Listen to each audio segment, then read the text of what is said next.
Welcome back. In this video, mostly we're going to talk about spirituality in students' life. Okay, so it's going to be a little deep, a little dense. We will try to make it simplified, but if you like spirituality or if you are interested, you're going to love this episode. So watch this till end and hit that like button at the end and subscribe. और यदि आपने subscribe किया है यदि सब किया तो share करो यार. I want you to share it as much as you can. Like तो करो, शेयर करो, that's important. Okay, it's a big request. Let's begin.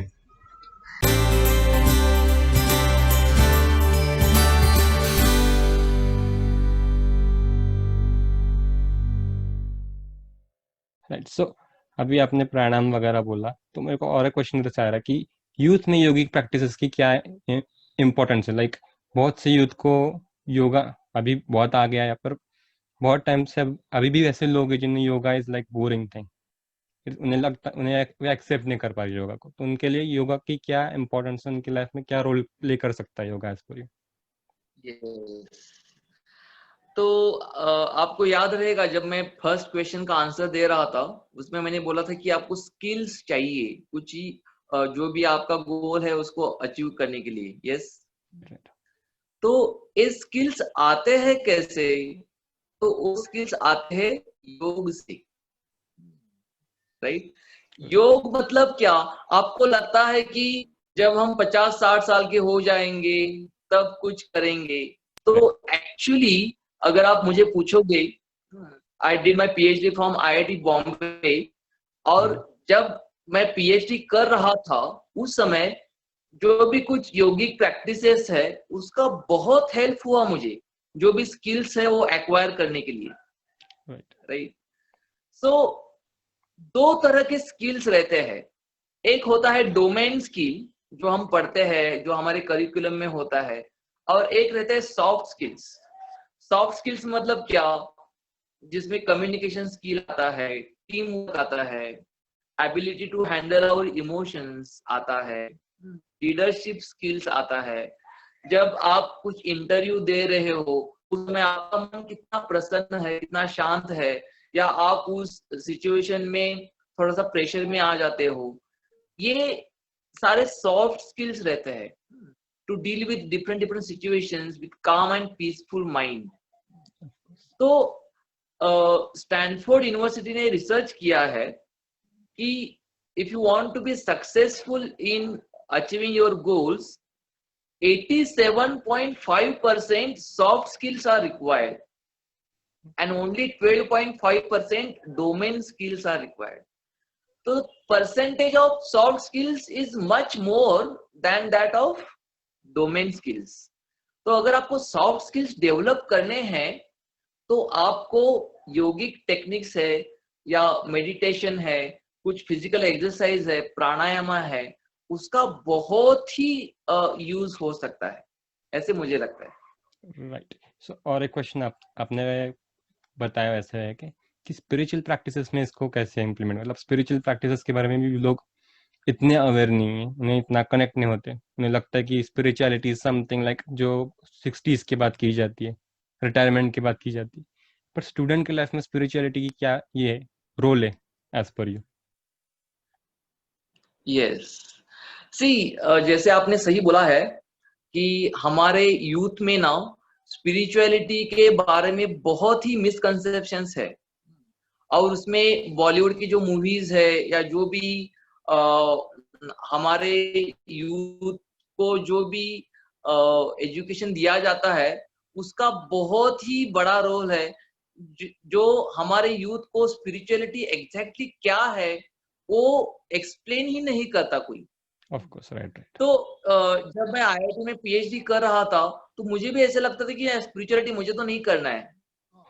तो ये हमारे दोस्तों का फॉल्ट नहीं है, ये हमारे जो भी सराउंडिंग जैसा है, जिस तरह से हमारे देश में वातावरण है, उस वजह से स्पिरिचुअलिटी एग्जैक्टली क्या है वो हमारे यूथ को पता नहीं है. तो एकदम सिंपल है. स्पिरिचुअलिटी मतलब क्या? जो हमारे अंदर स्पिरिट है, जो भी हमारे अंदर जो प्रेरणा रहती है उसको अपलिफ्ट करना ही स्पिरिचुअलिटी है. राइट. तो जो भी टेक्निक्स है जो हमारे कॉन्फिडेंस को बढ़ाए, ओके, जो भी हमारा जो माइंड है उसको कंसंट्रेशन करने में हेल्प करे। देखो आपने पूछा था गोल्स को अचीव करने के बारे में, तो जितना भी हम कुछ फोकस और रिलैक्स माइंड से कम काम कर सकते हैं उतना हमारा प्रोडक्टिविटी ज्यादा रहेगा, राइट। तो स्पिरिचुअलिटी मतलब क्या? तो आपके मन को एकदम फोकस रखना, राइट। आपके अंदर ऐसे कॉन्फिडेंस को जगाना, तो आप हिल ही नहीं सकते कितने भी चैलेंजेस आपके सामने क्यों ना आए। स्पिरिचुअलिटी ये है जो आपके शरीर को एकदम निरोगी बनाता है, एकदम स्वस्थ बनाता है, राइट। स्पिरिचुअलिटी ये है जो हमारी मेमोरी है। देखो हमारे मेमोरी में ना बहुत सारे निगेटिव इंप्रेशंस रहते हैं, जो भी हमारे जीवन में घटा है, अच्छा नहीं है, निगेटिव है, उसको लेकर हम दुखी होते हैं। और जो भी घटनाएं घटी है हमारे जीवन में उसके इंप्रेशंस हमारे मन में रहते हैं, तो क्लैरिटी नहीं रहती है हमारे मन में। इमोशंस का बहुत खिचड़ी हुआ है हमारे इमोशन हमारे मन में, तो क्लैरिटी रहनी चाहिए हमारे मन में। तो जो क्लैरिटी लाता है वो स्पिरिचुअल प्रैक्टिसेस है, और जो हम सब में एक बिलोंगिंगनेस तैयार करता है। ऐसे लगता है कि यार सब लोग मेरे हैं, कोई पराया नहीं है, मैं सबके लिए क्या कर सकता हूँ। ये जो क्वालिटीज जो डेवलप करता है उसी को ही स्पिरिचुअलिटी कहते हैं। तो तुषार आपको नहीं लगता कि ये सारी क्वालिटीज हमें जरूरी है? Yeah, of course. Yes. Right, of course. हमें शरीर चाहिए निरोगी, Right, of राइट। course. हम जो भी करना चाहते हैं उसमें हमें फोकस चाहिए, Right, राइट। हमें कॉन्फिडेंस चाहिए जीवन में, of course. राइट। हमारे मन में क्लैरिटी चाहिए हमें, Right, राइट। और सबके प्रति एक बिलोंगिंगनेस चाहिए। अगर ये क्वालिटीज हमारे भीतर रहेगी ना, तो आपका गोल कुछ भी हो आप एकदम आसानी से उसको अचीव कर सकते हो। और स्पिरिचुअलिटी का यही रोल है जो हमारे भीतर जो भी छिपी हुई क्वालिटीज है उसको निखारे और हमें सक्सेसफुल बनाए। तो एक कंसेप्शन है हमारे स्टूडेंट्स में या यूथ में कि मटेरियलिज्म और स्पिरिचुअलिटी अलग अलग है। ऐसे Right, नहीं है। Materialism and spirituality are two sides of the same coin, right, right. of course. तो अगर कोई व्यक्ति सिर्फ स्पिरिचुअल है, मटेरियलिस्टिक नहीं है, तो उसका भी कुछ यूज नहीं है। सो आई स्ट्रांगली रिकमेंड कि उसका बैलेंस होना चाहिए। देखो अभी तुषार भी देखो, he is spiritual but he is involve in so many nice work that he is doing, right. इतना एडवांस टेक्नोलॉजी यूज करते हैं वो, तो वो मटेरियलिज्म ही है, राइट। बहुत सारे साइंटिस्ट है हमारे आईआईएससी में, आईआईटीज में, इसरोज में। स्पिरिचुअलिटी और मटेरियलिज्म दोनों का जब कॉम्बिनेशन हमारे जीवन में रहता है तब हम सक्सेसफुल रहते हैं। अगर हम सिर्फ मटेरियलिस्टिक ही सोचते हैं, स्पिरिचुअल एजुकेशन को ज्यादा इंपॉर्टेंस नहीं देते, तो हमारा लाइफ एकदम नीरस हो जाता है, हम फ्रस्ट्रेशन में आ सकते हैं, राइट। सो मेरा ये मानना है कि स्पिरिचुअलिटी एंड मटेरियलिज्म उसको साथ में लेके हमें जाना है। यहाँ पे मैं एक बहुत ही सुंदर एग्जांपल देना चाहता हूँ।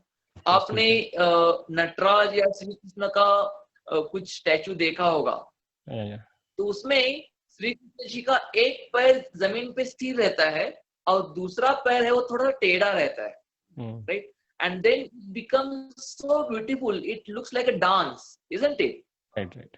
So our one foot should be strong in the spirituality. हमारा फाउंडेशन स्ट्रांग होना चाहिए स्पिरिचुअल एजुकेशन का, और जो दूसरा पैर है वो मटेरियलिज्म को लेके आगे जाना चाहिए। So we should be practical in our life as well as there should be spiritual background to us, then our life becomes celebration, life becomes dance. Yes, Yes, of course. So अभी बहुत लोगों को ये सवाल आया भी होगा आपके पास, आपसे डिस्कस करने के बाद, कि यदि किसी को योगिक प्रैक्टिसेस करनी है या स्पिरिचुअल करनी है तो वो कहाँ से शुरू कर सकते हैं? Can you tell them start कहाँ से करें? लाइक ये हाँ, तो अगर आप मुझे पूछोगे, there are many organizations who are doing amazing work in the field of spirituality. So you can start with some uh, yogic practices like learning some asanas, learning some simple pranayamas, learning some breathing techniques, learning some relaxation techniques such as meditations, uh, which will help you in your life. Okay. So I will recommend you to do a Art of Living program because I have been teaching Art of Living since last 7 years. So you can do a beginner's course which is called as online meditation breath workshops. अभी तो online भी courses होते हैं और जब ये lockdown खत्म हो जाएगा तो आप फिजिकली भी एक कोर्सेज कर सकते हो. So it is advisable to learn these techniques under trained teacher. ऐसे नहीं कि हम सिर्फ उसको यूट्यूब में देख के सीख रहे हैं या कहाँ पे जस्ट विजुअली रिकॉर्डेड सेशंस देख के सीख रहे हैं. उससे ज्यादा फायदा नहीं होता. अगर आप किसी ट्रेन टीचर से सीखते हो तो उससे बहुत बढ़िया आपको लाभ हो सकता है. तो पर्सनली अगर आप मुझे पूछोगे तो I will recommend you to join Art of Living programme which is inspired by His Holiness Sri Ravi Shankar ji. And in the introductory programs we teach Sudarshan Kriya, and it really helps to inculcate all those qualities that I just mentioned. Yes, Tushar. Right. Thank you for okay. So thank you for coming. आपसे बात करके बहुत अच्छा लगा. I always learn many things from you whenever I talk to you. So I called you here. आपको इसलिए बुलाया ताकि आपका नॉलेज लोगों तक पहुंचाया जाए. Please, thank you for coming again, and see you later again. Yes. Thank you, Tushar, for inviting me. And I take this opportunity to express my good wishes for your future endeavors. आप जो ये YouTube channel start किया है आपने, और आप बहुत ही सुंदर सुंदर शॉर्ट टॉपिक्स पे आपने जो वीडियो बनाए हैं by taking so much efforts. I wish कि ये जो आपके efforts है उसको बहुत ही अच्छा सक्सेस मिले and you can contribute to people's life in future. Thank you so much, Tushar. Thank you. I hope it was fun again. Little spiritual knowledge. अच्छा होता है कभी स्पिरिचुअल सीखना समझना. तो यदि वो अच्छा लगा होगा तो प्लीज फिर से बोल रहा हूँ, लाइक करो, शेयर करो, सब्सक्राइब कर दो. और यदि आपको कुछ सवाल हो, कुछ जानना हो डॉक्टर प्रमोद पाटिल से, तो प्लीज मुझे बताओ. I will take your question to him. तो बता यार, या मुझे कुछ पूछना तो मुझे भी बता और बता दो. Okay, see you later. Enjoy.